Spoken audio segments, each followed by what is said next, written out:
Hello, नमस्ते सगळ्यांना. आज आपण अंडा राईस कसा बनवायचा त्याची मी तुम्हाला सोपी पद्धत सांगणार आहे. आपण त्याच्यासाठी कांदा, टोमॅटो, मिरची, कोथिंबीर घेतलेली आहे. आपण कढईमध्ये तेल टाकणार आहोत, त्याच्यामध्ये जिरं, राई टाकणार आहोत. ते टाकल्यानंतर आपण कांदा टाकणार आहोत. कांदा लाल होईपर्यंत शिजवून घ्यायचा आहे. त्याच्यानंतर टोमॅटो टाकणार आहोत. टोमॅटो मऊ होईपर्यंत शिजवायचा आहे त्याच्यानंतर आपण त्याच्यामध्ये 4 ते 5 अंडी घेणार आहोत आणि बाकी सगळे मसाले टाकणार, जसं हळद, तिखट, मीठ चवीनुसार जसं आपल्याला हवं तसं मिक्स करणार आणि ते टाकून आपण मिक्स करणार आहोत. आणि त्याच्यामध्ये आपण 5 अंडी घेतलेली आहोत, ती मिक्स करणार आहोत आपण.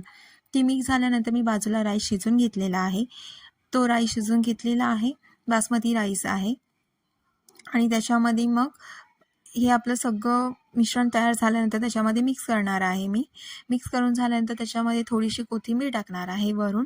कोथिंबीर टाकून झाले की आपला अंडा राईस रेडी. आणि त्याच्यानंतर मी बाजूला त्याच्यावरती अंडं टाकणार आहे. तुम्हाला जर फुल व्हिडिओ बघायचे असेल तर तुम्ही यूट्यूबला जाऊन बघू शकता. माझ्या चॅनलला लाईक, फॉलो आणि सबस्क्राईब करायला विसरू नका.